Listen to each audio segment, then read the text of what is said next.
초등학교 교실에서 아이들이 점심을 먹고 졸리는 시간이니까 선생님의 입장에서는 졸리지 말라고 이야기를 해준 거예요.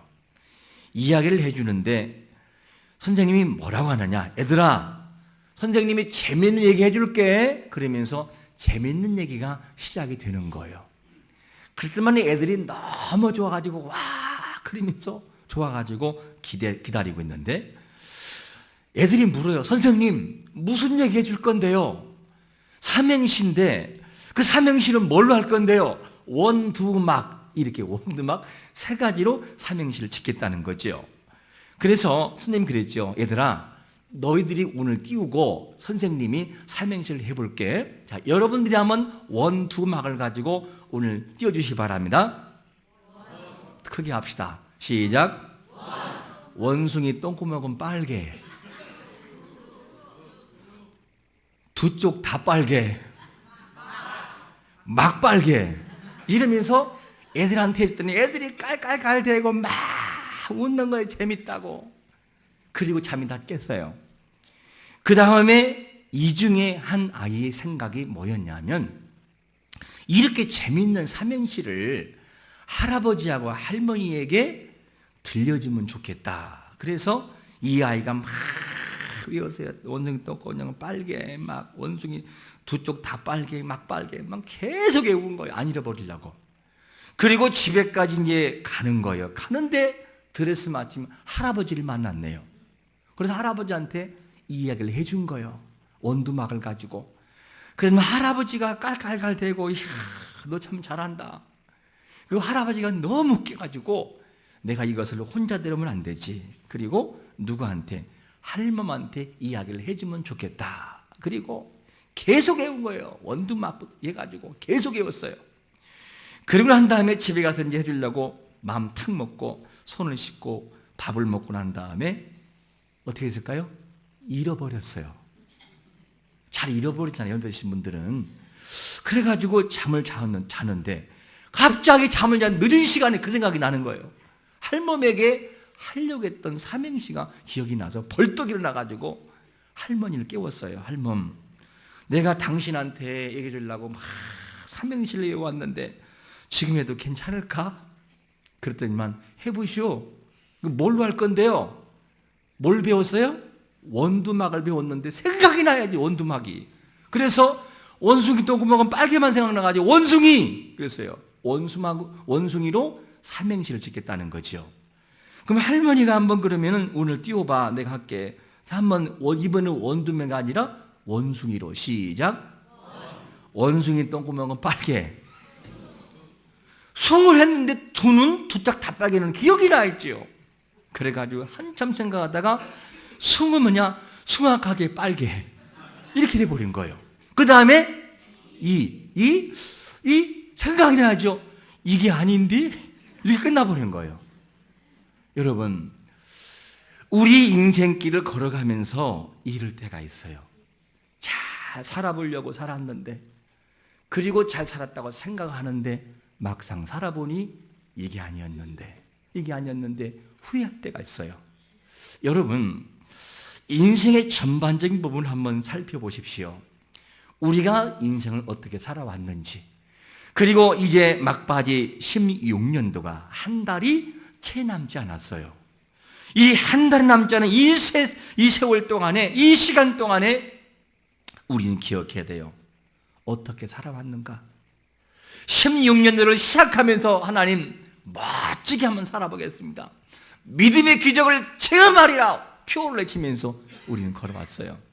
그런데 걸어가다 보니 믿음으로 산다는 나의 모습은 사라져버리고 내 기분 따라, 우리의 기분 따라 하나님 앞에 충성했어요.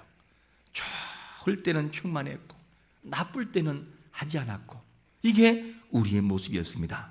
여러분, 인생을 살아가면서 후회하지 않을 수는 없으나 후회하는 인생을 살지 않기를 축원합니다. 정말 후회하지 말아야 돼요. 그런데 오늘 본문 보니까 뭐가 나오느냐? 너무 가슴을 아파하는 이 사무엘 선지자가 나오고 하나님이 나와요. 여호와가 너무 가슴 아파하는데 누구 때문이었냐? 누구 때문에? 사울 왕 때문이었어요. 너무 마음은 아파하지요. 왜 아파했느냐? 하나님은 사울 왕에게 내린 명령이 있었습니다. 아말렉을 진멸해라. 왜냐? 하나님의 구속의 역사를 이끌어가는 그 현장 속에 아말렉이 방해꾼이었어요. 하나님의 구속에 방해가 되는 부분 하나님이 정말 싫어하십니다. 그래서 그 아말렉을 하나님이 기억했어요. 왜? 구속의 역사를 방해했으니까. 그래서 이들을 진멸시켜라. 이것이 뭐냐? 사울 왕에게 내린 명령이었습니다. 그런데 사울 왕의 명령을 받고 나가는데 온전한 순종을 하나요? 부분적인 순종하나요? 부분적인 순종을 해버려요. 그리고 온전한 순종을 하지 않고 부분적인 순종을 가지고 나간 것이 누구냐? 사울 왕의 모습이었어요. 하나님의 책망을 듣고 사무엘이 가봐요. 가봤더니만 진짜 사울 왕이 어겨버린 거예요. 뭘 어겼느냐? 분명히 하나님은 이 아말렉을 진멸시키라고 했는데 진멸시켜야 될 그 모든 부분 속에 아말렉에서 끌고 온 좋은 동물들과 왕이 있다 그 말이죠. 이것 때문에, 이 모든 것 때문에 너무나 마음이 아파했어요.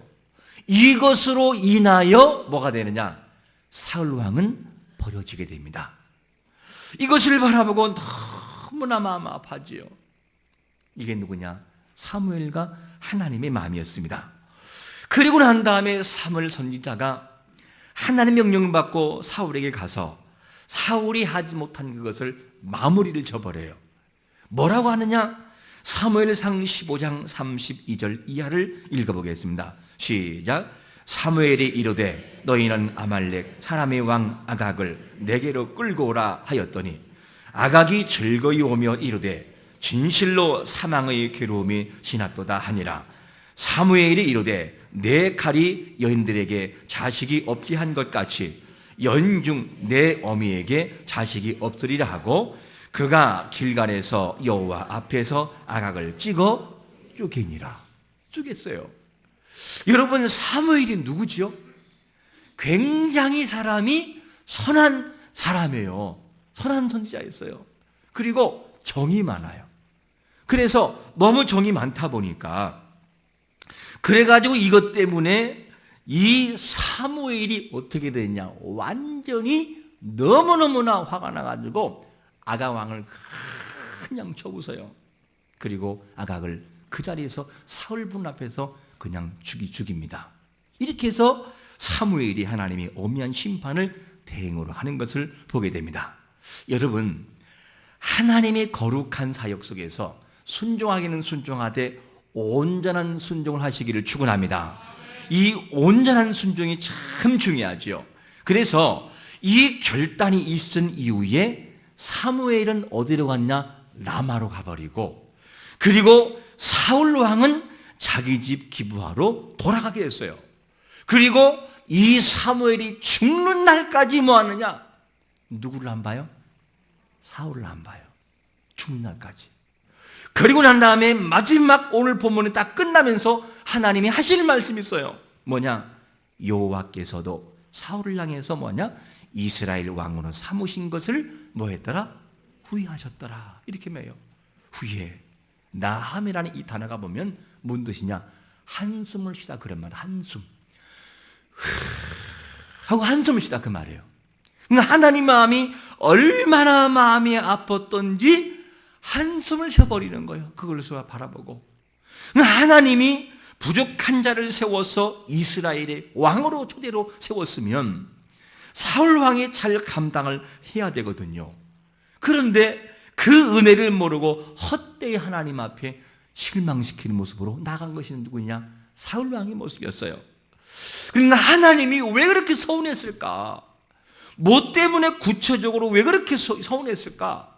사무엘상 15장 11절은 우리에게 이렇게 소개합니다. 시작. 내가 사울 왕으로 세운 것을 후회하노니 그가 돌이켜 나를 따르지 아니하며 내 명령을 행하지 아니하였음이니라 하신지라. 사무엘이 근심하여 온 밤을 여호와께 부르짖으니라. 하나님은 사울 왕에게 원하신 것이 있었어요. 명령을 따라 아말렉을 진멸해라. 그러면 해야 됐었어요. 이것이 하나님의 명령이었는데, 그런데 이 사울 왕이 반응이 어땠느냐? 순종을 안 한 것은 아니었어요. 순종을 하기는 하되 자기의 좋은 대로 순종하는 부분적인 순종, 뭔가 미흡한 순종이 사울 왕에게 있었습니다. 이것이 누구냐면 사울 왕의 모습이었지요. 그렇다면 사울 왕이 하나님의 명령을 행하지 못하게 만든 구체적인 이유는 뭐였느냐? 순종을 안 해서 서운했다면 사울 왕이 현장에서 구체적으로 왜 사울 왕은 순종하지 않았을까? 이 부분을 바라본다면 그 답을 사무엘상 15장 9절에서는 이렇게 답을 줘요. 시작. 사울과 백성이 아각과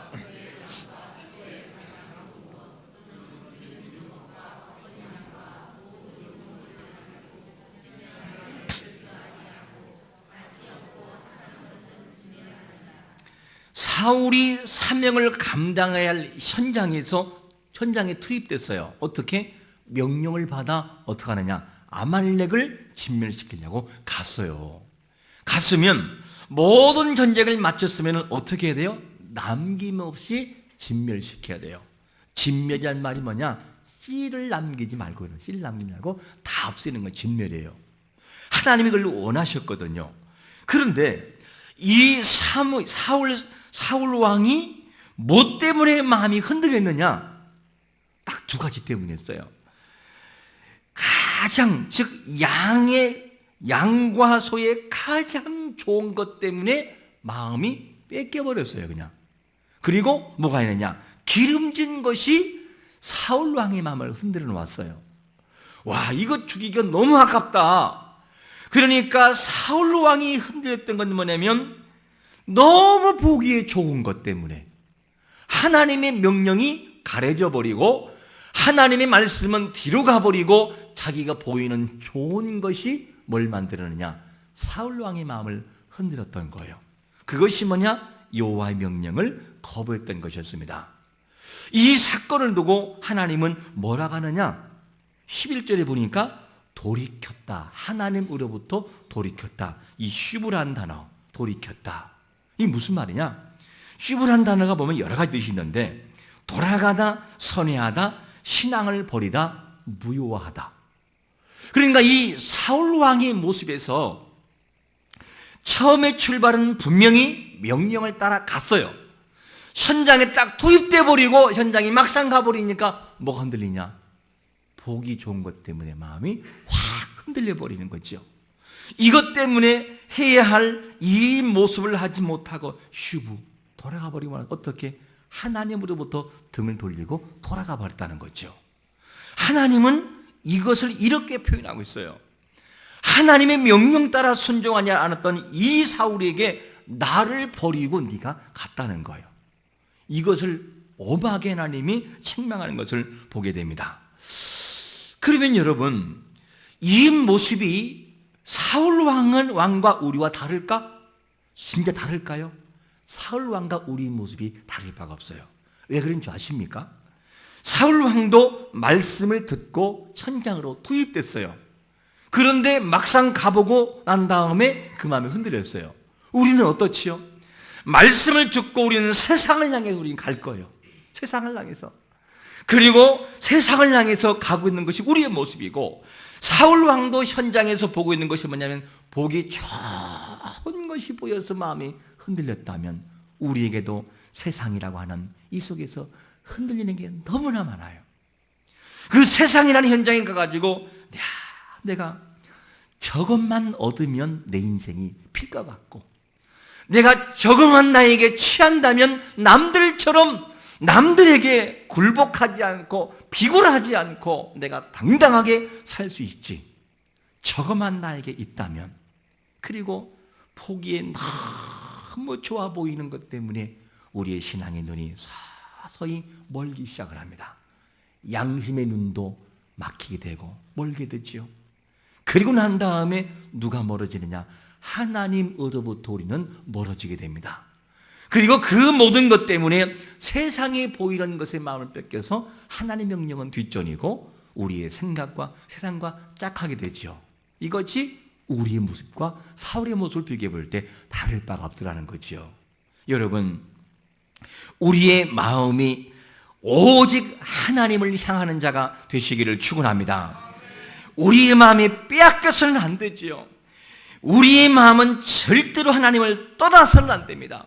그런데 우리가 이런 삶을 살아가면서도 우리 마음속에 변찮은 한 가지는 뭐냐? 주여 저에게 복을 주시옵소서. 이 마음은 안 변해요. 살아가는 삶은 엉망인데 그것만큼 우리가 놓을 수 없다는 거죠. 이게 우리의 모습이에요. 여러분, 하나님은 이런 사울에게 사무엘 선지자가 책망하는데 뭐라고 한지 아십니까? 이렇게 말씀하시죠. 사무엘상 15장 29절 시작. 이스라엘의 주전자는 거지지 변개함이 없으시니 그는 사람이 아니심으로 결코 변개하지 아니하심이다 하니. 여러분, 하나님은 공의의 하나님이에요. 공의. 그리고 하나님은 진실한 신분이고 신실한 신분이세요. 하나님은 믿음으로 살아가는 자들에게 그러한 믿음의 역사를 허락하시는 것을 믿으시기를 축원합니다. 하나님은 그런 분이에요. 공의 하나님, 신실한 하나님. 자, 이런 하나님이신데 우리는 여기에서 이런 질문을 해보아야 됩니다. 그렇다고 한다면 하나님이 사울을 바라보고 후회 남이라고는 후회하셨다면, 막 후회했다면 우리를 바라보시는 하나님이시는 어떠하실까? 우리 인생을 바라보시고 우리 인생을 이 땅에 보내시고 난 다음에 바라보는 시선이 어떠할까? 지금도 기대하고 기다리고 있는 모습은 어떠하실까? 지금 나에게 1년이라는 세월을 주었는데 우리 모습 바라보면 하나님이 뭐라고 하실까? 혹시 휴 하고 한숨을 쉬는 것은 아니실까? 여러분, 하나님이 우리에게 진짜 원하는 마음은 어떤 마음이냐면 한숨 쉬는 것만 하잖아요. 신명기 10장 13절 말씀처럼 내가 네 행복을 위하여 이 계명을 주는 것이 아니냐. 행복하길 바라시는 것이 하나님의 마음이라니까요.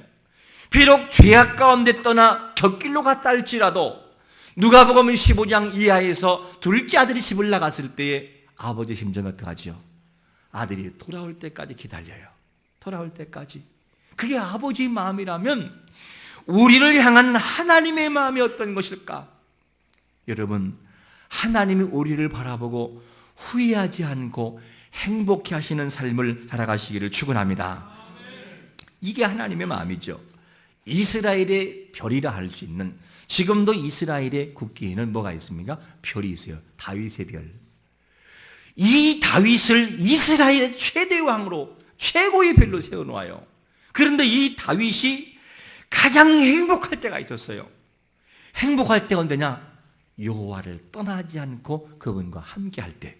이때는 막강한 힘을 발휘해요. 누구도 그를 건들질 못해요. 누구도 그를 침범하지 못합니다. 그런데 반면에 그가 가장 불행하고 초라할 때가 있었어요. 그때가 언제인지 아십니까? 그가 보기에 좋은 것을 뿌리치지 못하고 넘어질 때였어요. 이것을 뿌리치지 못할 때는요, 최악으로 걸어가고 최악의 삶을 살아가요. 비참하고 아들이 데모를 하고 아들이 반란을 일으키는 최악의 삶을 살아가지요. 맨발로 도망하고 수치를 당하지요. 어떻게? 벗어나 있을 때. 이게 다윗의 모습이었습니다. 그러므로 여러분, 하나님이 정말 우리의 모습을 바라보실 때 후회하는 것이 아니라 우리를 바라보면 그냥 좋아가지고 내가 너를 바라보니 기쁘구나. 내가 너를 또 보고 싶다. 또 보고 싶다. 이런 모습을 가지고 살아가는 것은 우리의 해야 할 사명인 것입니다. 여러분, 우리가 지금 걷고 있는 모든 삶 속에 인생길에서 후회할 만한 일을 하고 있으십니까? 하나님이 원치 않는 그 길을 걷고 있다면 우리는 돌아와야 돼요. 하나님이 기뻐하는 모습으로. 이것이 뭐냐? 사무엘 선지자, 이스라엘의 최고의 선지자였던 사무엘의 아픔이었고 우리를 사랑하시는 하나님의 아픔이었어요. 사울 왕이 곁길로 걸어갈 때, 하나님으로부터 벗어나 있을 때, 그렇다 한다면 여러분, 우리가 16년들을 얼마 남지 않았는데 이 한 해를 보내면서 우리는 질문해 봐야 되죠. 하나님을 경외하는 마음은 어떠십니까? 사람들이 보든 안 보든 하나님을 두려워하는 마음이 우리 마음속에 있냐는 것이죠. 하나님을 정말 두려워하고 있습니까? 이 마음을 우리가 한번 질문해 봐야 되죠. 그리고 이스라엘의 백성들이 하나님과 만나는 시점이었냐? 회막에서요, 회막. 회막을 통해 하나님 만나시거든요. 그러면 그 회막을 통해 만나는 이 예배, 오늘날 우리 예배는 과연 어떠한지, 정말 하나님과의 만남에 있는 예배 생활은 우리가 어떻게 하고 있는지를 물어봐야 돼요. 나는 어떤 예배 생활을 하고 있는가? 그리고 하나님과의 친밀한 교제가 이루어지고 응답을 주시는 기도 생활은 과연 어떠한지 우리가 한번 바라봐야 되죠.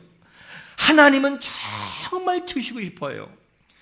하나님은 자기 아들을 죽여가면서까지도 우리에게 사랑을 공급하고 싶어요. 그게 아버지의 마음이라면 이 하나님이 우리에게 못 줄 게 뭐고 안 할 게 뭐겠습니까? 근데 우리는 하나님 앞에 정말 경외에 꽂힌 예배 생활이 너무나 아닐 때가 많아요. 너무나 아닐 때가 많아요. 그럴 때가 너무 많습니다. 그리고 응답을 주려고 너무나 노력하고 있고 하고 있는데 기도를 하지 않아요.